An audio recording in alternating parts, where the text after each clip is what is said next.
bagaimana kabarnya hari ini? Kita ketemu lagi di EduVisit. Jadi EduVisit kali ini kita mau kemana? Cimory. Oke, kita mau ke Cimory di Prigen ya. Jadi yang pertama kita akan melakukan Cimory Dairy Tour. Lalu nanti siang kita mau ke Mumulen. Oke, gimana sih keseruan kita hari ini? Yuk kita ikuti terus ya Damar ya. Oke, dadah teman-teman.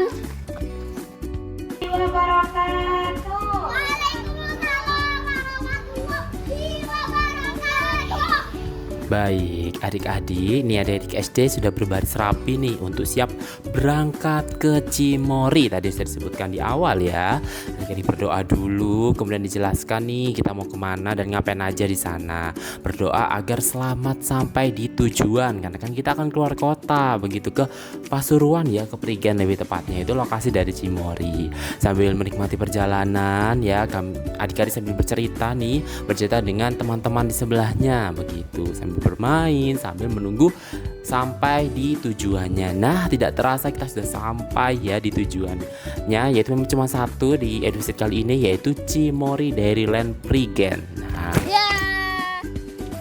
adik-adik, akhirnya kita sudah sampai di mana? Di Cimory. Ya, kita sudah sampai di Cimory di Prigen. Wah, kali ini kita mau kegiatan apa dulu ya? Yang pertama, jadi kita mau ke Cimory Dairy Farm. Yuk kita berangkat ya. Yuk semuanya, yuk. Oke, nah adik-adik, sebelum kita masuk nih ya, kita berkumpul dulu bersama kakak-kakak tour guide begitu. Nah, dibariskan dulu yang rapi. Kita untuk pembagian ini juga pembagian welcome drink. Kita dapat susu stroberi dan juga dapat tiket berupa gelang yang dipasang untuk semua adik-adik dan juga kakak-kakak tutor ya sebagai pendamping.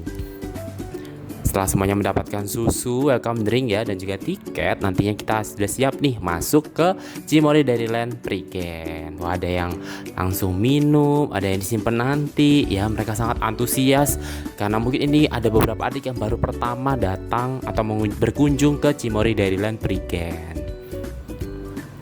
Kita disuguhkan dengan ya ada patung sapi ya, kepala sapi besar ya di itu. Nah, kita berjalan menuju ke dalam nih begitu.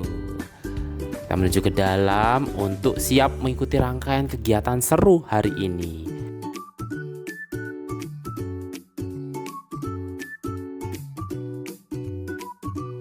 Selain itu, banyak sekali spot-spot foto ya di sini yang sangat bagus untuk dijadikan background foto. Nah, untuk acara pertama yaitu kegiatan demo milkshake yang dipandu langsung oleh kakak-kakak tour guide. Nah, tak kenal maka tak sayang ya. Jadi kita kenalan dulu nih dengan kakak-kakak tour guide kita. Ada 3 kakak-kakak cantik ya yang akan membantu membimbing kita. Nah, ada 3 kakak. Yang pertama ada kakak Sheila. Kemudian ada kakak Aurora atau bisa dipanggil Kak Rora, dan yang terakhir yang menggunakan rompi merah yaitu kakak Sabrina. Dari sini akan dipandu membuat milkshake coklat. Wah, siapa nih adik-adik yang suka minum milkshake atau pernah bikin milkshake nih dari awal, dari nol. Nah, kita akan bikin nih sekarang. Mungkin bisa jadikan resep ya, bisa dicontoh dibuat di rumah begitu. Nah, kita kenalan dulu nih dengan kakak-kakaknya biar nanti bisa kalau mau manggil nggak cuma panggil kak ya, bisa panggil nama kakaknya. Nantinya adik-adik ada adik-adik terpilih ya yang bisa langsung maju ke depan dan bisa langsung membuat milkshake-nya bersama kakak-kakaknya. Tapi ada syaratnya tentunya, nggak sembarangan bisa langsung dipilih gitu ya. Jadi ada pertanyaan-pertanyaan nih, 2 pertanyaan untuk 2 adik yang beruntung dan berhasil menjawab dan bisa maju ke depan dan bisa bikin langsung milkshake-nya. Kira-kira siapa ya yang berhasil ya? Kita lihat yuk. Siapa nih yang berhasil menjawab pertanyaan dari kakak-kakak dan bisa berhasil maju bergabung bersama kakak-kakaknya untuk membuat milkshake coklat. Milkshake nih. Nah, nanti perwakilan ada 2 orang yang maju ke depan untuk bantuin kakak bikin milkshake.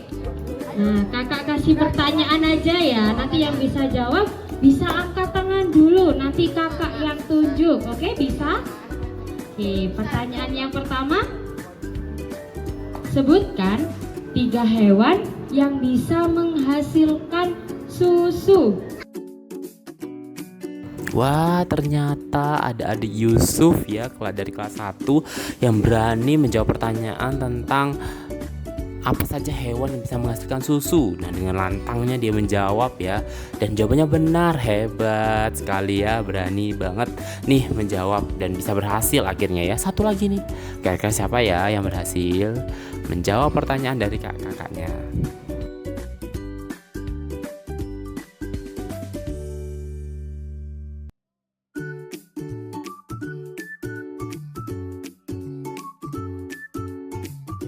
Wah, ternyata adik Aira dari kelas 4 yang berhasil menjawab pertanyaan. Wah, ini pas ya, cocok ya. Ada satu adik cewek dan satu adik cowok. Ada adik Yusuf dan juga adik Aira yang akan mendampingi kakaknya nih, atau belajar langsung di depan ya. Jadi pemimpin begitu ya, membuat milkshake coklat.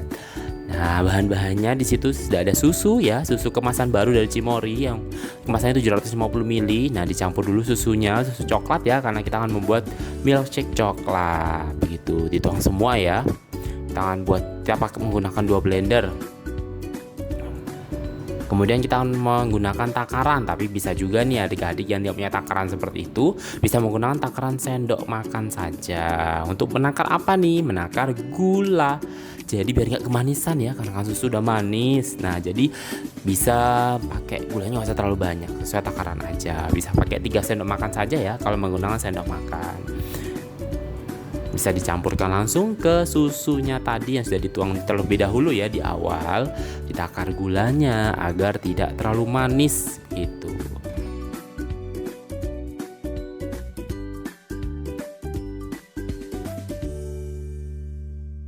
Setelah gula masuk, nah saatnya kita menuangkan bubuk coklat ya, untuk biar lebih coklat banget begitu ya.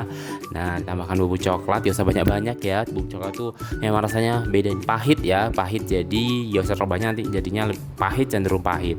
Setelah itu dimasukkan es batu serut ya, karena sudah dihancurkan es batunya, bukan es batu yang berupa batu ya, maksudnya berupa masih padat sekali. Jadi es batunya sudah diserut, sudah dihancurkan agar memudahkan proses penghancuran blendernya gitu, biar gak terlalu berat blendernya bekerja begitu ya.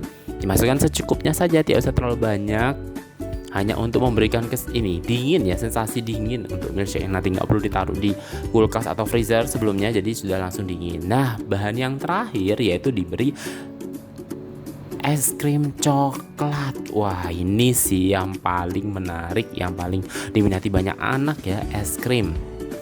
Kita tambahkan es coklat ya secukupnya, boleh 3 scoop, boleh lebih ya, tergantung selera.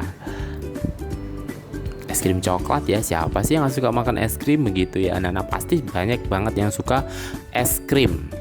Nah, ditambahkan di tahap terakhir sebelum nantinya akan di blender. Sudah banyak yang sudah tidak sabar ya, ingin segera mencicipi milkshake coklat buatan dari adik-adik langsung nih, perwakilan dari adik-adik. Nah, akhirnya kita nyalakan blendernya dan blender bekerja menghaluskan ya, mencampur semuanya nih agar menjadi milkshake yang lezat begitu. Tenang adik-adik semua, ini kan kita bikinnya banyak, jadi adik-adik semua bakal dapat nih, adik-adik yang datang ya begitu di sana dapat testernya nih, dapat tester dari milkshake coklatnya. Wah, ilmu baru ya adik-adik ya, maksudnya bisa, mungkin ada yang belum pernah bikin milkshake. Nah, ini adik Yusuf seneng banget ya, enak banget katanya begitu. Nah, bisa buat resep di rumah nih. Mungkin adik-adik, aku pengen bikin milkshake gak cuma minum susu biasa, bisa dikreasikan menjadi milkshake. Hanya butuh berapa bahan tadi ya, ada susu, ada es krim, es batu, gula, dan bubuk coklat, ada 5. Nah, setelah selesai bikin milkshake, seger-seger, sudah puas. Nah, saatnya kita menuju ke tempat kedua begitu ya. Dia bisa tidak sabar nih, kita menuju ke tempat kedua. Tetap harus berbaris rapi ya adik-adik ya. Kita menuju ke tempat yang kedua. Kira-kira kemana ya? Kira-kira adik-adik ini mau kemana? Mau dikasih edukasi apa lagi nih? Tadi sudah bikin minumannya segar dan lezat, yaitu milkshake coklat. Sekarang kita mau kemana kira-kira? Nah, di situ juga selain itu ya, banyak sekali tempat-tempat yang lain, seperti ada tempat pembelian oleh-oleh ya, tadi yang sudah dilewati. Lengkap juga ada toilet, banyak toilet, musola di area Cimory. Dan tempatnya sangat menarik ya, karena banyak sekali hiasan-hiasan dinding yang bergambar lucu-lucu ya, bertemakan sapi ya, bertemakan peternakan begitu. Jadi nggak bosan ya, di jalan pun disuguhi dengan pemandangan yang sangat bagus sekali. Nah, ternyata kita diajak ke Milk Museum ya, museum susu di sini kan, masih berhubungan dengan susu. Nah, kita akan diajak menuju ke museum. Yang pertama nih, Kak Sheila selaku tour guide-nya menjelaskan nih proses pencernaan susu begitu. Kita langsung melihat proses pencernaan susu. Dimulai dari rongga mulut, kemudian susunya menggunakan gigi, lalu makanan menuju ke kerongkongan atau esofagus. Nah, setelah dari kerongkongan kita menuju ke perut. Setelah itu kita menuju ke lambung yang pertama, yaitu rumen. Nah, ini lambung yang pertama, rumen sebelah sini. Ya, lambungnya di sini nggak kelihatan ya. Lambung pertama rumen, setelah dari lambung pertama menuju lambung kedua, yaitu retikulum. Nah, dari retikulum kemudian makanan balik lagi nih ke mulut teman-teman. Ada yang tahu supaya apa? Supaya? Bukan. Dia kembali ke mulut itu dikunyah lagi supaya mudah dicerna. Jadi tadi pas turun itu belum terlalu halus yang ngunyahnya. Jadi balik lagi, hanya sapi aja yang proses pencernaannya selama 2 kali. Jadi setelah dari mulut, turun lagi menuju lambung yang ketiga teman-teman, yaitu omasum. Nah itu yang nomor 3, kemudian lambung yang terakhir abomasum, dan kemudian ke usus kecil, usus besar, dan terakhir untuk ke anus, dikeluarkan menjadi kotoran. Nah kira-kira ada yang tahu nggak kotoran sapi bisa dibuat apa nih? Kurang satu lagi. Susu. Bukan, yang bisa dikonsumsi dong. Apa? Gak bisa, kotoran sapi. Keren. Oke, tadi sudah dijelaskan oleh Kakak Sheila dengan sangat jelas dan detail ya, rinci banget terkait proses pencernaan susu yang melalui proses 2 kali pengunyahan ya, dari mulut ke lambung, kembali lagi ke mulut, kembali lagi ke lambung. Jadi sapi ini salah satu hewan yang unik ya, istimewa karena 2 kali pengunyahan makanan begitu. Jadi ada beberapa bagian-bagian perut ya, bagian-bagian lambungnya sapi yang ada lebih dari 1 ya, ada nama-namanya tersendiri dan pasti memiliki fungsi masing-masing yang berguna untuk mencerna makanan yang dimakan oleh sapi. Selain itu ya seperti pada umumnya pencernaannya. Nah ini juga ada dijelaskan nih berbagai jenis susu ya. Tadi kan ada pertanyaan di awal ya, apa saja sih yang bisa menghasilkan susu? Ternyata banyak ya. Ada 6 hewan ternyata bisa menghasilkan susu. Ada sapi, kambing, domba, kuda, kerbau, dan juga unta. Tapi memang yang paling umum dan terbukti yang paling lengkap nutrisinya bisa digunakan untuk apa saja, diolah apa saja, itu adalah susu sapi begitu. Kalau yang lain kan mungkin jarang ya begitu. Tapi tetap bisa menghasilkan susu yang bisa dikonsumsi. Nah itu adik-adik kita juga diajak untuk mendengarkan suara sapi ya, dengan cara hanya menekan tombol merah yang nanti akan kita bisa mendengar suara sapi. Gimana nih suaranya?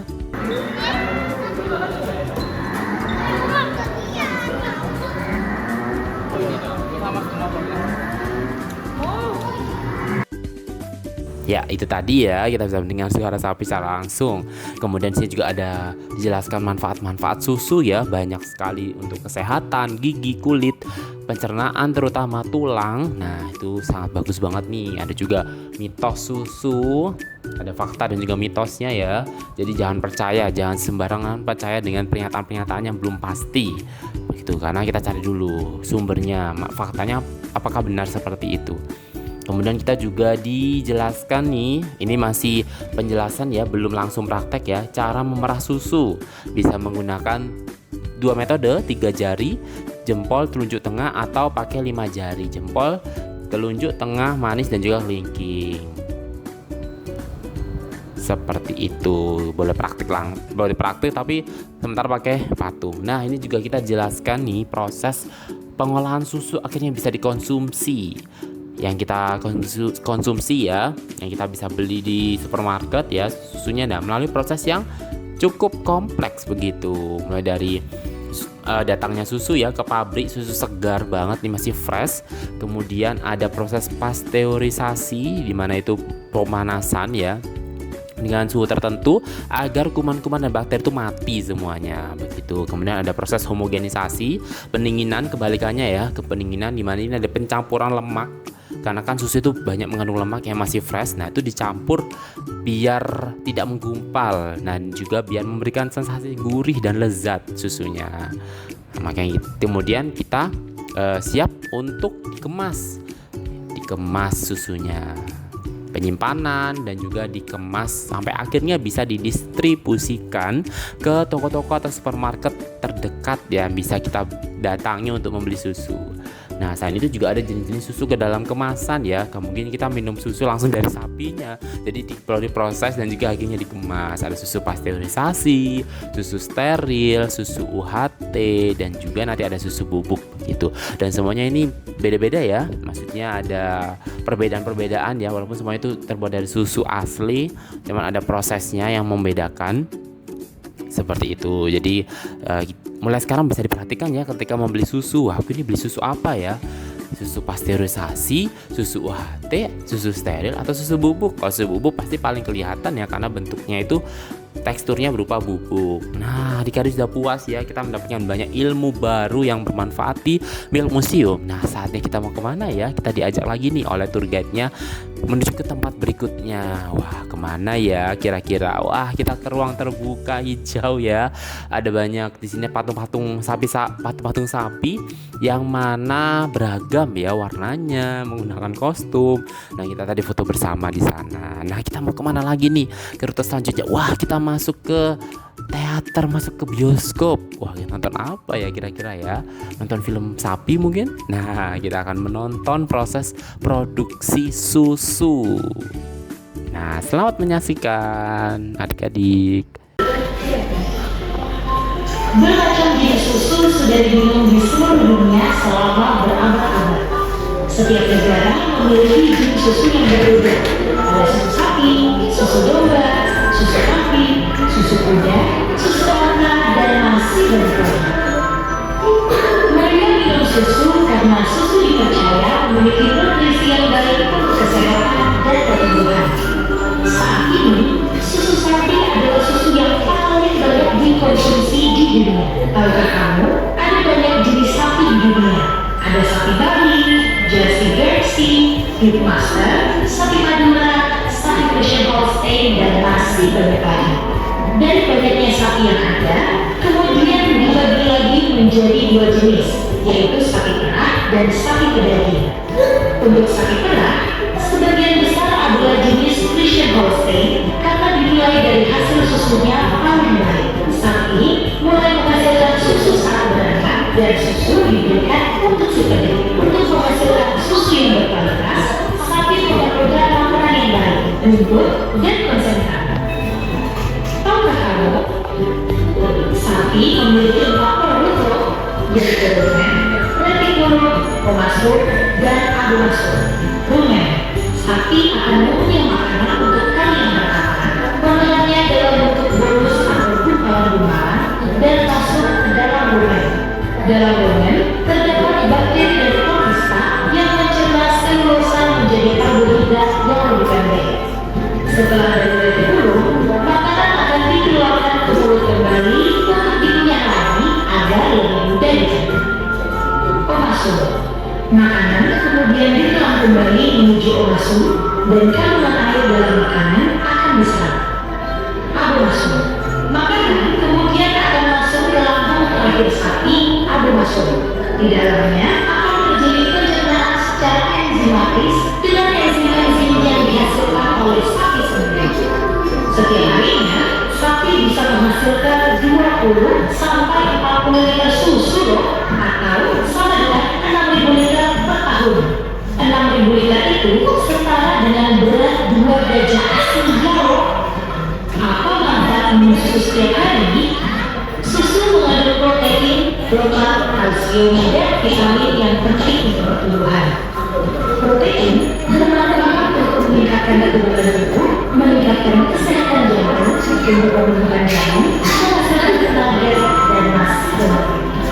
Kalsium bermanfaat untuk menjaga kesehatan tulang, membuat gigi kuat, melancarkan fungsi otak, dan mencegah tulang kotor. Susu juga mengandung vitamin A dan B2.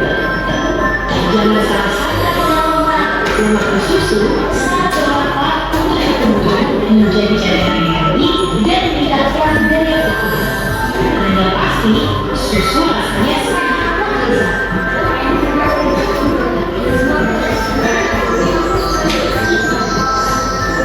Pada abad 18, merupakan awal mula masuknya sapi perah berjenis Friesian Holstein yang berasal dari Belanda, tepatnya provinsi Lombok Utara.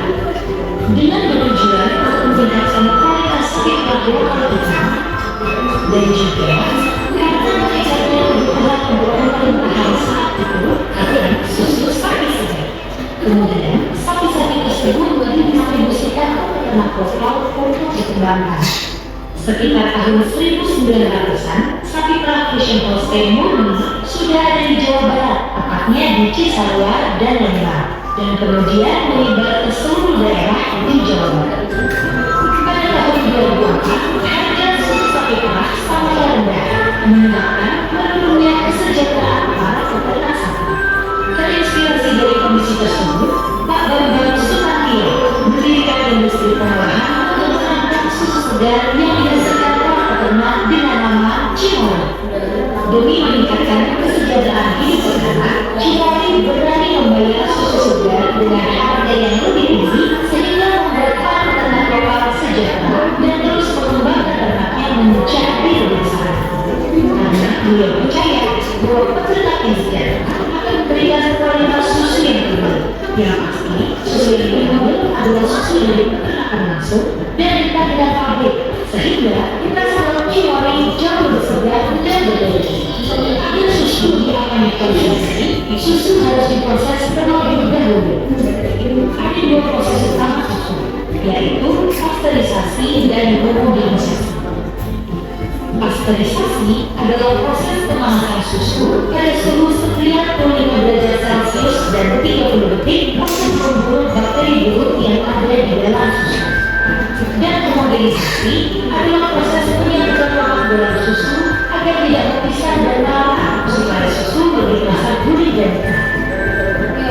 Kemudian, susu segar dikemas dan harus disimpan dalam suhu dingin agar kesegaran dan nutrisi susu tetap terjaga.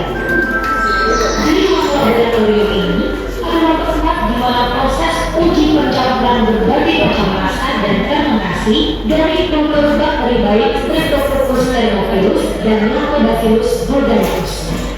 Dalam proses fermentasi, kedua bakteri tersebut berubah gula dalam susu menjadi asam laktat. Maka dari itu, rasa yogurt lebih segar dan baik untuk pencernaan. Bagaimana yogurt yang dihasilkan? Susu segar dipasteurisasi pada suhu 70 sampai 75 derajat Celcius. Setelah dipanaskan, selanjutnya dilakukan pembentukan sampai suhunya 37 sampai 45 derajat Celcius. Pendinginan tersebut dilakukan dalam wadah tertutup.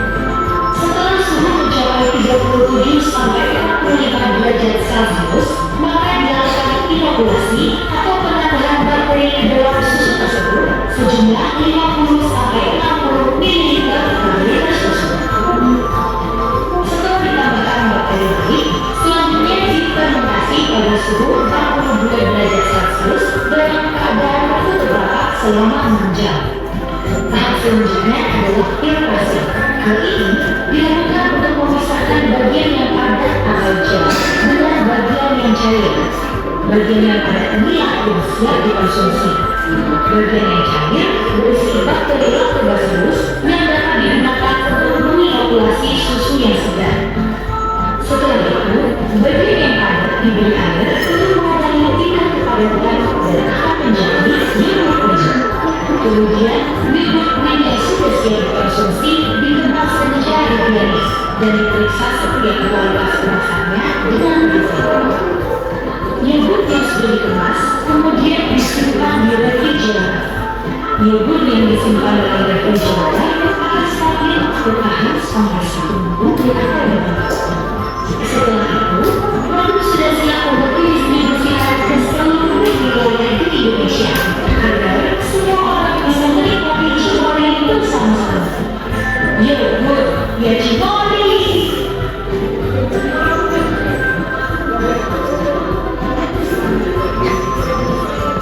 Nah, adik-adik tadi sudah selesai menonton film ya, film tentang produk pengolahan susu begitu ya, sampai jadi minuman yang siap kita minum bersama-sama. Nah, setelah itu kita diajak ke taman burung. Wah, banyak sekali jenis-jenis burung yang kita lihat ya di sana ya. Banyak banget macamnya dan unik-unik begitu. Adik-adik sudah sangat senang, antusias sekali melihat banyak sekali jenis-jenis burung yang unik-unik dari berbagai daerah, bisa jadi berbagai negara ya, kita ambil dari berbagai negara. Dan situ juga banyak sekali hewan yang seperti ini dilepas, maksudnya kita boleh memegang, boleh menyentuh, dan hewannya ini jinak.